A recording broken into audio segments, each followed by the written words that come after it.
నాకు pregnant women అనేప్పటికీ చాలా బాధ. హై బ్రో, నాకు ఒక ఫాలోవర్ నుంచి కామెంట్ అయితే వచ్చింది, ఇలా 10 months నిండిపోయి డెలివరీ డేట్ ఇచ్చేసి పెయిన్స్ వల్ల 2 days నుంచి లోపలే ఉండిపోయి రాలేకపోతున్నారని చెప్పి వాళ్ళకి నేను కాల్ చేసి మాట్లాడేసి అయితే ఆ లొకేషన్కి అయితే వెళ్ళాను. 5 kilometers దూరంలో నన్ను ఆపేశారు. నేను నడుచుకొని అయితే వెళ్ళాను. ఎలాగోలా బయటకు అయితే తీసుకురాగలిగాను. ఆమెని ఒడ్డును చేర్చడానికి అయితే చాలా మందిని రిక్వెస్ట్ చేశాను, మనీ ఇస్తానని చెప్పి చాలా మందితో మాట్లాడాను, కానీ ఎవరైతే హెల్ప్ చేయలేరు. నా ఫాలోవర్ ఒకరు కనిపించేసి అన్న నేను బండి ఇస్తానంటే ఆ బండిని తీసుకొని వెళ్ళి ఆమెను ఒడ్డున అయితే చేర్చాను. అండ్ వాళ్ళ ఫ్యామిలీని తీసుకొచ్చిన సమయంలో నాకు చాలా మంది కనబడ్డాను అనమాట.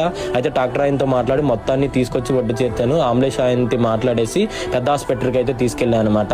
అక్కడ తీసుకెళ్లి అడ్మిట్ చేసేసాను. వాళ్ళ ఫ్యామిలీకి అయితే నా వంతు ఏదో ఒక సహాయం చేయాలనిపించింది, ఆ బిడ్డ బాగుండాలని చెప్పి వాళ్ళకి ఎంతో కొంత అమౌంట్ అయితే హెల్ప్ చేశాను.